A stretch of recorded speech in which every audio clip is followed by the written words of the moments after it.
हाय दोस्तों, मैं हूं रोहित और स्वागत करता हूं आपका अपने चैनल एस फॉर स्टडीज़ में। और इस वीडियो में हम पढ़ने जा रहे हैं संगतकार कविता को। कविता थोड़ी लंबी है लेकिन आपको पूरी कविता समझ में आ जाएगी अगर आप इस वीडियो में पूरा एंड तक बने रहे। हम कविता के महत्वपूर्ण शब्दों से लेकर भाव तक समझेंगे इस पूरी कविता को।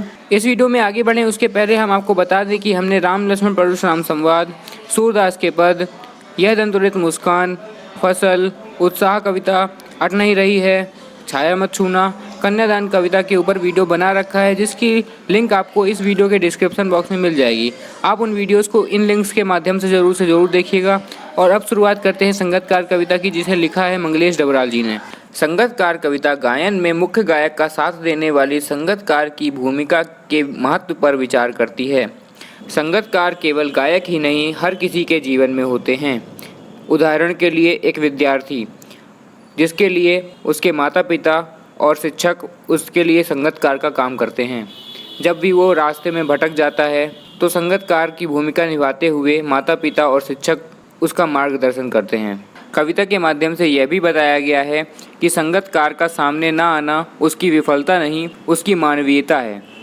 मुख्य गायक के चट्टान जैसे भारी स्वर का साथ देती वह आवाज़ सुंदर, कमज़ोर, कांपती हुई थी।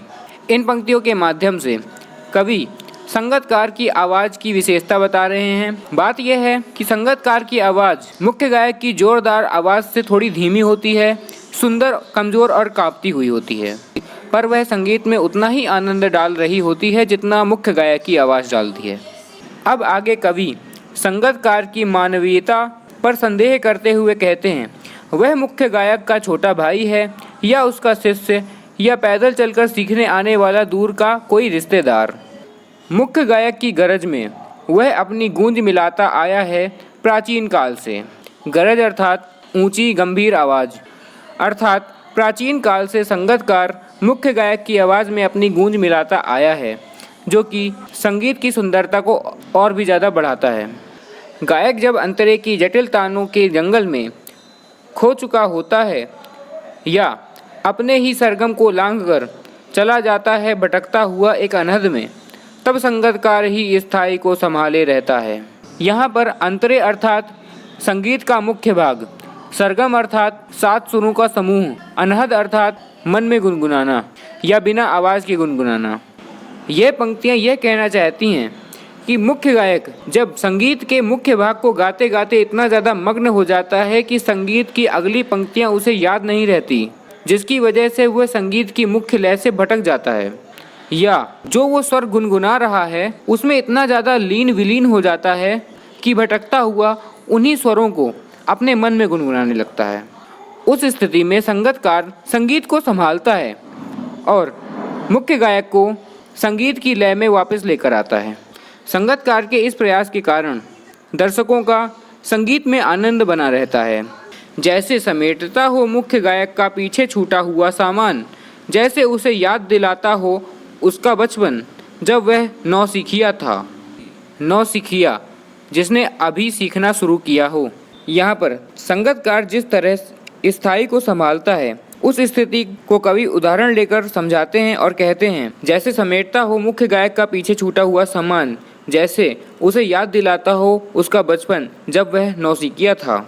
अर्थात जब मुख्य गायक नया नया सीखा था तब उससे इसी प्रकार की गलतियां हो जाती थीं। तब मंच जैसा ही गुरु नामक संगतकार उसे सही राह दिखाता था। तार सप्तक में जब बैठने लगता है उसका गला, प्रेरणा साथ छोड़ती हुई, उत्साह अस्त होता हुआ, आवाज़ से राख जैसा कुछ गिरता हुआ, तभी मुख्य गायक को ढांढस बांधता कहीं से चला आता है संगतकार का स्वर। सप्तक अर्थात 7 का समूह और संगीत की भाषा में 7 सुरों का समूह। तार सप्तक अर्थात जब मुख्य गायक सप्तक को मध्यम ध्वनि से ऊंची ध्वनि में गाता है तब उसे तार सप्तक कहते हैं। जब संगीत को गाते समय मध्यम ध्वनि से ऊंची ध्वनि में मुख्य गायक गाने लगता है तब उसका गला बैठ जाता है। इस कारण से उसका गायन के प्रति प्रेरणा और उत्साह अस्त हो जाता है, अर्थात ख़त्म होने लगता है और उसकी आवाज़ की ध्वनि बुझने लगती है या धीमी होने लगती है। तभी मुख्य गायक को सांत्वना देते हुए या उसका हौसला बढ़ाते हुए संगतकार संगीत की स्थिति को संभालता है। कभी कभी वह यूं ही दे देता है उसका साथ, यह बताने के लिए कि वह अकेला नहीं है और यह कि फिर से गाया जा सकता है गाया जा चुका राग। कवि यहाँ कह रहे हैं कि संगतकार कभी कभी यूं ही गा देता है ताकि मुख्य गायक को अकेला ना महसूस हो, साथ ही साथ उसका हौसला भी बना रहे। और संगतकार मुख्य गायक को यह विश्वास दिलाता है कि जो राग बिगड़ चुका है उसे फिर से गाया जा सकता है। आगे कविता में कवि एक महत्वपूर्ण संदेश देते हुए कहते हैं, और उसकी आवाज़ में जो एक हिचक साफ सुनाई देती है या अपने स्वर को ऊंचा न उठाने की जो कोशिश है उसे विफलता नहीं, उसकी मनुष्यता समझी जानी चाहिए। यहाँ पर कवि बता रहे हैं कि संगतकार की आवाज़ में एक हिचक है, वह अपनी आवाज़ को मुख्य गायक की आवाज़ से ऊंचा नहीं उठाता। इस बात को हमें उसकी विफलता नहीं समझना है, बल्कि यह उसकी मनुष्यता है, क्योंकि संगतकार मुख्य गायक को ही नायक दिखाना चाहता है और संगीत की सफलता का श्रेय स्वयं नहीं लेना चाहता। दोस्तों, यह थी संगतकार कविता। आशा है आपको समझ में आ गई होगी। अब हम 3 प्रश्नों को आपके सामने रखेंगे और हम आपको उसके उत्तर भी बताएंगे। ये बहुत छोटे प्रश्न हैं और सामान्यतः काव्यांश से पूछे जा सकते हैं। तो चलिए शुरुआत करते हैं पहले प्रश्न से। मुख्य गायक का साथ देती आवाज़ कांपती हुई क्यों है? मुख्य गायक का साथ देती आवाज़ संगतकार की है। संगतकार अपनी आवाज़ मुख्य गायक की आवाज़ से थोड़ी धीमी रखता है और उसकी आवाज़ थोड़ी कांपती हुई होती है। ऐसा इसलिए होता है क्योंकि संगतकार मुख्य गायक की आवाज़ के प्रभाव को कम नहीं होने देता। दूसरा प्रश्न, भटकते हुए स्वर को संगतकार कब संभालता है और मुख्य गायक पर इसका क्या प्रभाव पड़ता है? जब मुख्य गायक संगीत को गाते गाते लीन हो जाता है और भटककर संगीत को अपने मन में गुनगुनाने लगता है, तब भटके हुए स्वर को संगतकार अपने संगीत से संभालता है। इससे मुख्य गायक की कमियां छिप जाती हैं और वह अपनी संगीत प्रस्तुति में सफल हो जाता है। तीसरा प्रश्न, संगतकार का स्वर उसे ढांढस कब बांधता है? जब मुख्य गायक संगीत को मध्यम गति से ऊंची गति में गाने लगता है, तब उसका गला बैठने लगता है, प्रेरणा और उत्साह उसका साथ छोड़ने लगती हैं और उसकी आवाज़ धीरे धीरे शांत पड़ने लगती है। तब संगतकार अपने स्वर के माध्यम से मुख्य गायक को ढांढस बांधता है। चैनल एस फॉर स्टडीज़ को सब्सक्राइब करें, बेल आइकन को प्रेस करें। दोस्तों, ये थे 3 महत्वपूर्ण प्रश्न। आशा है आपको समझ में आ गए होंगे और पूरी संगतकार कविता भी आपको समझ में आ गई होगी। जो कुछ पूछना हो या कोई डाउट रह गया हो वो आप हमसे कमेंट बॉक्स में पूछ सकते हैं। वीडियो कैसा लगा आप हमें कमेंट बॉक्स में ज़रूर से ज़रूर बताइएगा और लाइक भी कर दीजिएगा वीडियो को।